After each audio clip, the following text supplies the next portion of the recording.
Beaux endormis, Victor Hugo.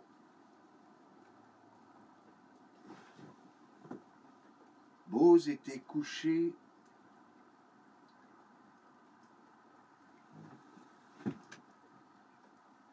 Beaux endormis, Victor Hugo. Bose s'était couché de fatigue accablé. Il avait tout le jour travaillé dans son air, puis avait fait son lit à sa place ordinaire. Bose dormait auprès des boisseaux pleins de blé. Ce vieillard possédait des champs de blés et d'orge. Il était quoique riche, à la justice enclin. Il n'avait pas de fange en l'eau de son moulin. Il n'avait pas d'enfer dans le feu de sa forge. Sa barbe était d'argent comme un ruisseau d'avril. Sa gerbe n'était point avare, ni haineuse. Quand il voyait passer quelques pauvres glaneuses, laissez tomber exprès des épis, disait-il. Cet homme marchait pur, loin des sentiers obliques, vêtu de probité candide et de lin blanc, et toujours du côté des pauvres, ruisselants, ses sacs de grains semblaient des fontaines publiques. Bose était bon maître et fidèle parent, il était généreux, quoiqu'il fût économe. Les femmes regardaient Bose plus qu'un jeune homme, car le jeune homme est beau, mais le vieillard est grand.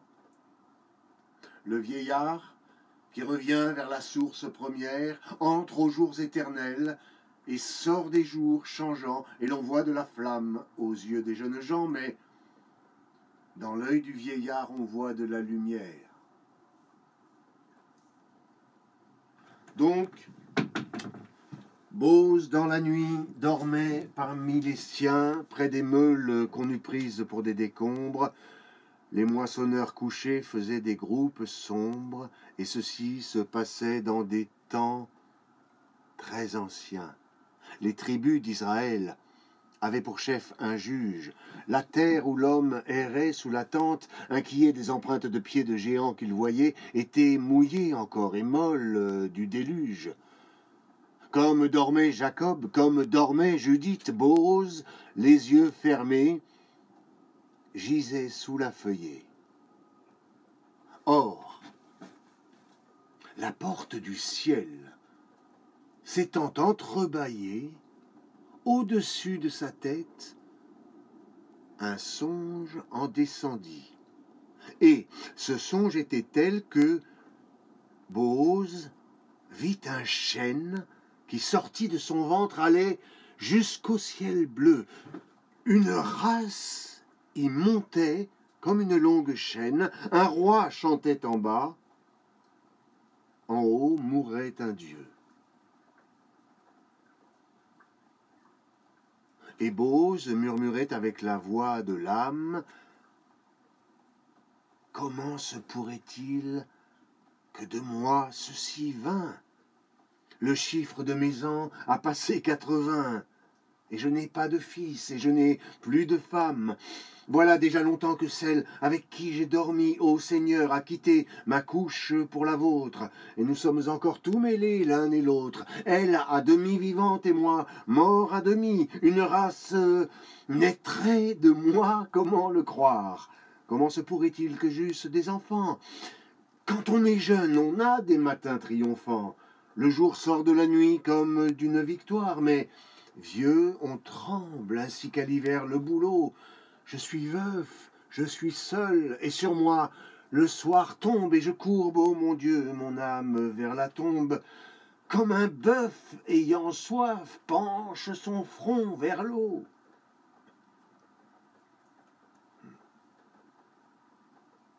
Ainsi parlait Bose dans le rêve et l'extase, tournant vers Dieu ses yeux par le sommeil noyé.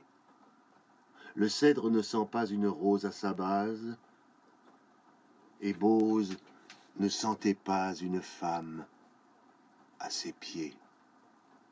Pendant qu'il sommeillait, Ruth, une Moabite, s'était couchée aux pieds de Bose, le sein nu, espérant on ne sait quel rayon inconnu, quand viendrait du réveil la lumière subite.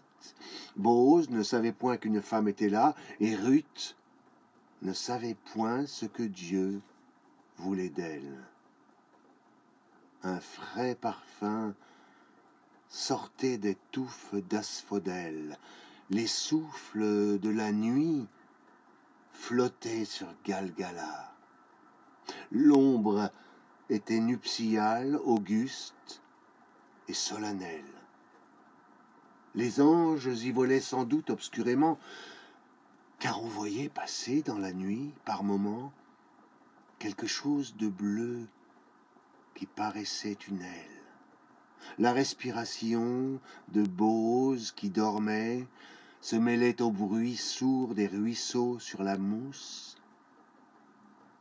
On était dans les mois où la nature est douce, les collines ayant des lys sur leur sommet. Ruth songeait et Boaz dormait. L'herbe était noire, les grelots des troupeaux palpitaient vaguement. Une immense bonté tombait du firmament. C'était l'heure tranquille où les lions vont boire. Tout reposait dans Ur et dans Jérimadais. Les astres émaillaient le ciel profond et sombre. Le croissant fin et clair, parmi ces fleurs de l'ombre, brillait à l'Occident et Ruth se demandait, immobile, ouvrant l'œil à moitié sous ses voiles,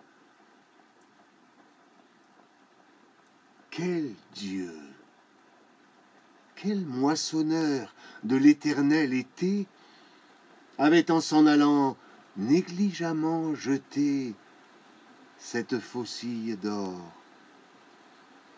dans le champ des étoiles.